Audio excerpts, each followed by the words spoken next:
Hello everyone, আসসালামু আলাইকুম। ঈদুল আজহার শুভেচ্ছা, অভিনন্দন এবং ভালোবাসা সবাইকে। সুন্দর মতো ঈদুল আজহাটা কাটুক সবার, এই দোয়া করি। তো এই তো ঈদুল আজহা উপলক্ষে আমি মশলা গ্রাইন্ডিং করব। এটা আমি নতুন এনেছি, প্যাস্টিজের, এখন ইউজ করি নাই, দেখি বুঝতে পারছেন একদম নতুন। আমি এইমাত্র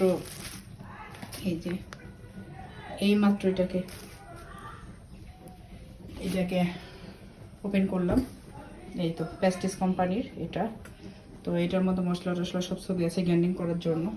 এই জন্য আজকে এটাকে ট্রাই করবো কেমন হয়, সেটা আমি আপনাদের সাথে শেয়ার করবো।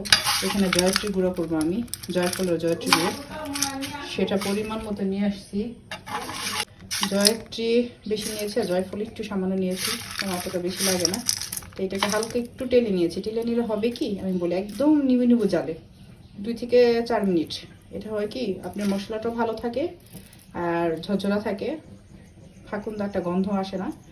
আর একটা হলো মশলাটা ফিনিশিং ভালো হয়। যদি এটা কাঁচা করা যায় বলেছে, কিন্তু তারপরে ফিনিশিংটা ভালো হয়। এর জন্য 2টা কারণ। তো আমি এটা করে আপনাদের দেখাবো এটা কেমন হলো ফিনিশিংটা। আর অলরেডি আমি আমার চুলোতে গরম মশলা, মানে একদম 12-13টা আইটেমের মশলা আমি দেখাচ্ছি আপনাদেরকে। প্রায় 14-15টা হবে, মিনিমাম 14-15টা আইটেম একসাথে আমি এখানে হালকা নিবু নিবু দেবো, দেখাবো আপনাদের। এই দেখুন, হালকা একদম নিবু নিবু চালে আমি একটু টেলে নিচ্ছি, এটাকে টেলে নিচ্ছি। তো একটু গরম হলে এটা বেটার হয়। ওই যে একটা কথা যেটা বলছিলাম, যে টেলে নিলে কী হবে, আপনার মশলাটা ভালো থাকবে লং টাইম, আর একটা কথা হলো ফিনিশিংটা ভালো হবে। এর জন্য এই তো আমি এর ভিতরে দিয়ে দিলাম পুরো মশলাটা। এটাও আমি দিয়ে দিলাম। আসলে এক হাতে মোবাইল ধরে আর এক হাতে কাজ করতে খুবই সমস্যা হয়, খুবই। বিসমিল্লাহ, দেখতে পাচ্ছেন, হাতে এভাবে ধরলে এটা একটু একটু পরে দিবে, ঘন ঘন।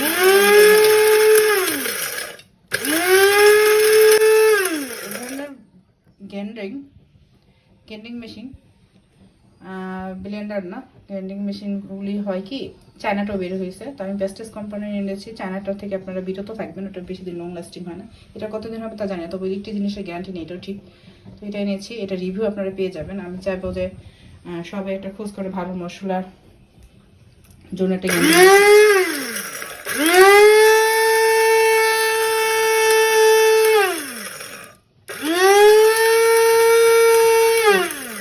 দেখি না কেমন হলো, দেখেন, দেখতে পাচ্ছেন, দেখাই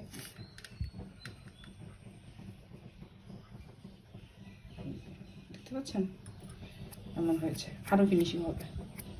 তবে এটা আমার মনে হয় একটু বড় হয়ে গেছে, এতগুলি দিয়েছি, তারপর কম করবো। আমি আরেকটু ফিনিশিং করে আপনাদের দেখো। এই যে আমার জয়ত্রী ও জয়ফুলের গুঁড়োটা কমপ্লিট। কারণ এটা অনেক সময় মাংস রান্না করার সময় এমন ভেজাল হয় যে বাড়তে হয়, এত অল্প পরিমাণে লাগে কিন্তু বাড়তে গেলে বিরক্ত লাগে। এর জন্য এটাকে আমি সবসময় গ্রাইন্ডিং মেশিনে ফিনিশিং করে রেখে দিই। এটাকে কিন্তু সারা বছর খাই, 6 মাস চলবে এটা, 6 মাস বা 4 মাস, তারপরে আবার আবার করবো। এই যে এটা কৌটোটা ভরে রেখে দিই। এটা একটা কথা, এই জিনিসটা বেশিরভাগ নর্মাল ফ্রিজে রেখে দিলে ভালো হয়, ভালো থাকে। এই যে আমার আগে ছিল এতটুকু। আর এই যে এখানে এটা এখন মিক্সড করে রেখে দিব, এয়ারটাইট বক্সে করে রেখে দিব। ওকে এভরিওয়ান, নেক্সট ভিডিও দেখার জন্য একটু ওয়েট করুন। গরম মশলাটা কীভাবে করি সেটাও আপনাদের দেখাবো। ওকে, আমি সব গরম মশলা এখানে ঢেলে নিয়েছি, সবগুলো একসাথে নিয়েছি, কারণ এটা আমি বললাম যে বড়, আর একসাথে নিলে ওটা গ্রাইন্ডিংটা ভালো হবে। এই জন্য একটু একটু করে করবো না, একসাথে যখন এটা জায়গা হয়ে গিয়েছে তো এখানে একসাথেই করব। তো এটা আমি গ্রাইন্ডিং করে আপনাদের দেখাচ্ছি ফিনিশিংটা কেমন হয়। তো যাই হোক, এখানে কিন্তু অনেক মোটা মোটা আসতে হয়েছে, দেখুন এই যে। তারপরে এগুলো তো অনেক শক্ত জিনিস, তাই না? আচ্ছা ঠিক আছে, এখন আমি এটা করে আপনাদের দেখাবো। ওকে, নেক্সট ভিডিও দেখার জন্য আমন্ত্রণ রইল।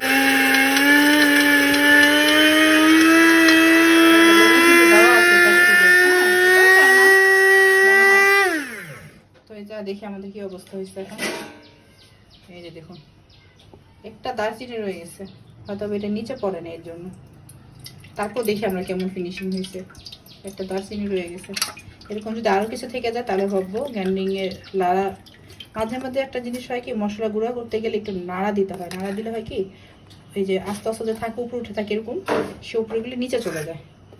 তো আমি তো নাড়া দিই না এর জন্য। এই যে দেখুন আর একটাও পাচ্ছি না। সো তাহলে বুঝতে পারছেন আমার গরম মশলাটা ডান। হয়তো বা এটা উপরে উঠেছিল ওই দারচিনিটা, যার কারণে ওটা ফিনিশিং হয়নি। এই যে দেখতে পাচ্ছেন, এই যে নিচের গুলি নিয়ে দেখাচ্ছি আপনাদেরকে। এই যে এখানে সব কিছুর মধ্যে এই মশলাটা ইউজ করতে পারবেন।